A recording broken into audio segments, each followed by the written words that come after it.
Manikandan sir, ஆளுநருடைய உரையை நீங்கள் முழுமையாக படிச்சிருப்பீங்கன்ட்டு எனக்கு தெரியும். சார், ஒரு 4 விஷயங்களை குறிப்பிட்டு கோடிட்டு காட்டுகிறார் ஆளுநர்.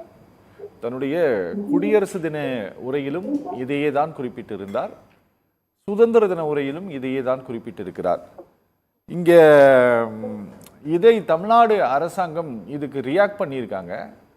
அவர் இதை நாம தான் சேஞ்ச் பண்ணணும், இதை நாம தான் கண்ட்ரோல் பண்ணணும் அப்படிங்கிற மாதிரியான ஒரு வருத்தம் தோய்ந்த வரிகள் தான் அவருடைய சுதந்திர தின உரை செய்தியில் மையமாக்கி இருக்கிறது. தமிழ்நாடு அரசாங்கம் இதுக்கு எப்படி ரியாக்ட் பண்ணியிருக்குன்னு நினைக்கிறீங்க? சத்தியம் டிவி நேயர்களுக்கு என்னுடைய மாலை வணக்கங்க. அதாவது இடித்தார் இல்லாத ஏமரா மன்னன் அப்படிங்கிற மாதிரி ஆளுநர் ஒரு நல்ல வாத்தியாரா இருந்துட்டு இதெல்லாம் சரி பண்ணுங்க, உங்க ஆட்சியில சரியில்லை, தாழ்த்தப்பட்டவர்கள் மீதான தாக்குதல்ங்கிறது தொடர்ந்து நடந்துட்டு இருக்குது. உங்க திராவிட போலீஸோட லாக்கப் டெத்து இத்தனை நாளாவது ஒரு சட்ட வரமுறைக்கு உட்பட்டு கொண்டு போய் கேஸ் போட்டு அவங்க உள்ள வச்சு அடிச்சு கொண்டீங்க.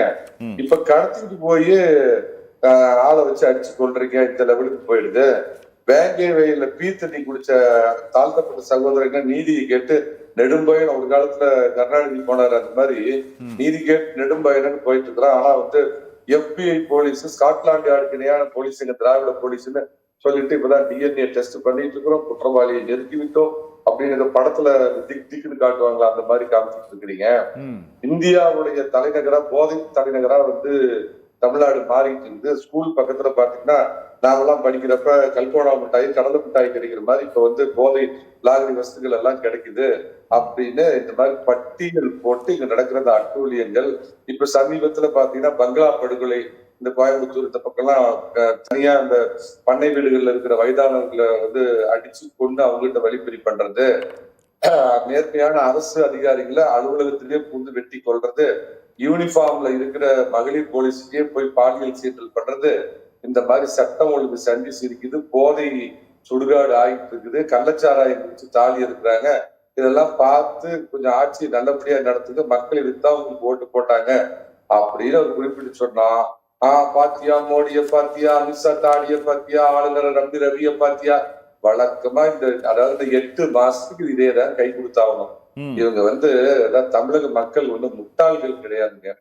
நாட்டு பிரச்சனைக்கு நாடாளுமன்ற தேர்தல், வீட்டு பிரச்சனைக்கு சட்டமன்ற தேர்தல், ரோட்டு பிரச்சனைக்கு உள்ளாட்சி மன்ற தேர்தல் அப்படிங்கிறது எல்லாத்துக்கும் தெளிவா தெரியும்.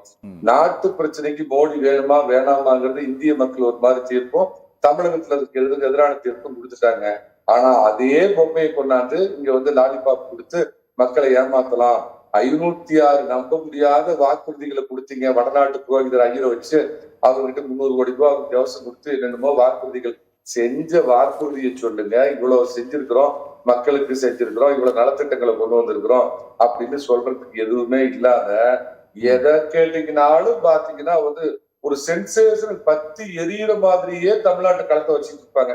அந்த காலத்துல இவங்களோட இதே தான், வடக்கு வாழ் தெற்கு தேடு, ஹிந்தி வருது, தமிழ் தாடுது, இப்படி தமிழா இன்னொரு சோட்டால் அடித்த பிள்ளைங்க. இப்ப அவரோட பையன் கொஞ்சம் புது பாணியில் என்ன பண்றாரு, டீலிமிட்டேஷன் ஒரு சப்ஜெக்டே இன்னும் அது அரைஸ் ஆகல, அதை கொண்டு வர்றாரு. அப்புறம் மும்மொழி, இவனுக்கு நடத்துற ஸ்கூல்ல எல்லாம் 7 மொழி சொல்லி தருவாங்க காசு வாங்கிட்டு, ஹிந்தி கட்டாய பாடம் இருக்கும். ஆனா இல்லாத வயிற்றுக்குள்ள வழி இல்லாத ஏழை பிள்ளைங்க படிக்கிற ஸ்கூல்ல மட்டும் நாங்க 2 மொழியை தான் கத்து தருவோம்.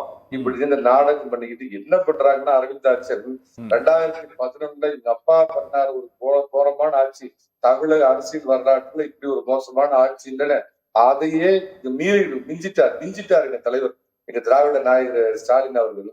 சோ 3வது இடத்துக்கு தள்ளப்படுவோம்னு யதார்த்தமான கள சூழ்நிலை தெரியறதுனால இப்ப அந்த காங்கிரஸ்ல பாரு, நீ உண்மையாலுமே ஒரு இந்தியன் தானா அப்படின்னு ஒரு கேள்வி கேட்டு பாத்தீங்களா. ஒரு உண்மையான அரசியல்வாதியா இருந்தா வெற்றி தலை குனிஞ்சு அடுத்த நிமிஷம் அந்த பதவியை ராஜினாமா பண்ணிருக்கணும்.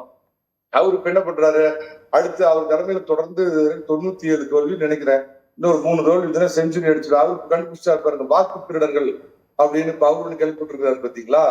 அந்த மாதிரி இவங்க என்ன பண்றாங்க அதை பத்தி பாருங்க, சைலண்டா இருக்கிறாங்க.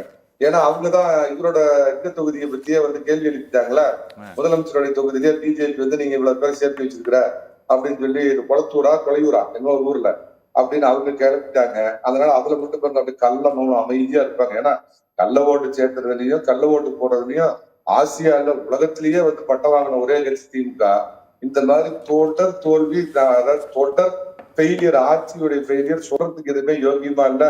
1000 ரூபாய் உரிமை தொகை கொடுக்குறோம் அப்படின்னு சொல்லிட்டு, என்ன வந்துச்சா காசு, வாங்கி லிப்ஸ்டிக் போட்டுக்க, பவுடர் அடிச்சுக்க, உனக்கு பிடிச்சவங்களோட ரீசார்ஜ் பண்ணி பேசுன்னு ஒரு பக்கம் அவங்கள கேவலப்படுத்தி பேசுறது. பஸ் விடுறோன்னு ஓட்ட பஸ்ஸுக்கு வந்து சிவப்பு பெயிண்ட் அடிச்சு விட்டுட்டு பாத்தீங்கன்னா வந்து ஓசி பஸ்ல தான் வந்தேன் அப்படிங்கிறது. அப்புறம் சமூக நீதிக்காக திருமாவளவனுக்கு இந்த பிளாஸ்டிக் சேர் தாண்டி வேற எந்த சேரும் கொடுக்க மாட்டாங்க. இந்த மாதிரி இதை எதுவுமே சொல்றதுக்கு உறுதியா இல்லாதனால வழக்கம் போல இந்த வடநாட்டு மோடி மஸ்தான் வேலையை ஆரம்பிச்சிட்டாங்க. மோடிக்கு பதில் சொல்றது 2029 சொல்லணும், மறுபடியும் 2034 தான் பதில் சொல்ல போறோம்.